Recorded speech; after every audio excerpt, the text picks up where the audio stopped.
آزادی مارچ کے شرکا کے جھولا جھولنے کی ویڈیو وائرل۔ تفصیل کے مطابق آزادی مارچ میں شرکت کرنے والے جمعیت علماء اسلام کے کارکنان گجر خان کے قریب جھولے کے مزے لیتے رہے، جن کی ویڈیو سوشل میڈیا پر وائرل ہو گئی۔ مولانا فضل الرحمان کا مارچ جب گجر خان کے قریب پہنچا تو قافلے میں شریک چند لوگ پارک میں لگا جھولا دیکھ کر وہاں آئے اور بچوں کے جھولے پر بیٹھ کر لطف اندوز ہونے لگے، جن کی ویڈیو سوشل میڈیا پر وائرل ہو چکی ہیں۔ اب قومی خبر شامل کرتے ہیں۔ جلسہ ملتوی نہیں ہوا، مولانا فضل الرحمان کا کہنا۔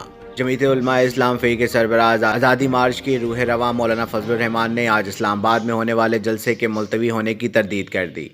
گجر خان میں جلسے سے خطاب کرتے ہوئے سربراہ JAUI کا کہنا ہے کہ یہ ہمارا پروگرام ہے جس کے بارے میں ہمیں فیصلہ کرنا ہے کب اور کیا کرنا ہے۔ انہوں نے کہا کہ تمام قافلے اپنے وقت اور ترتیب کے مطابق اسلام آباد پہنچیں گے۔ آزادی مارچ رہے گا، اس میں دھرنا بھی ہے اور سب کچھ بھی ہے۔ اس کے علاوہ مولانا فضل الرحمان نے کہا کہ تیز گام کو پیش آنے والے حادثے پر بہت دکھ اور رنج ہے۔ علاقائی خبروں میں منڈی بہاؤالدین سے خبر شامل کرتے ہیں۔ منڈی بہاؤالدین 30 نومبر تا 15 دسمبر تک بھٹے بند رہیں گے۔ کسان اپنی دھان کی فصلوں کی باقیات کو آگ نہیں لگائیں گے۔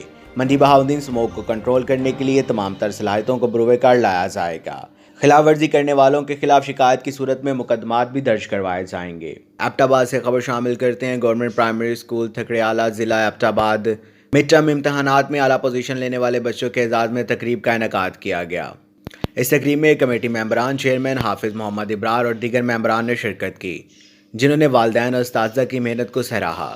تقریب میں خطاب کرتے ہوئے انہوں نے کہا کہ جس اسکول میں 30 سے 40 بچے تھے اب وہاں پر ان کی محنت سے 130 بچے ہیں۔ علاقائی خبروں میں مری سے ایک خبر شامل کرتے ہیں۔ بارہ کو مری اور دیگر علاقوں سے آنے والے آزادی مارچ کے قافلوں کا بارہ کو میں شاندار استقبال کیا گیا، جس کے بعد وہ اپنی منزل کی طرف روانہ ہے۔ ہمیں رپورٹ کر رہے ہیں ہمارے نمائندے مری سے محمد فیاض جنجوعہ۔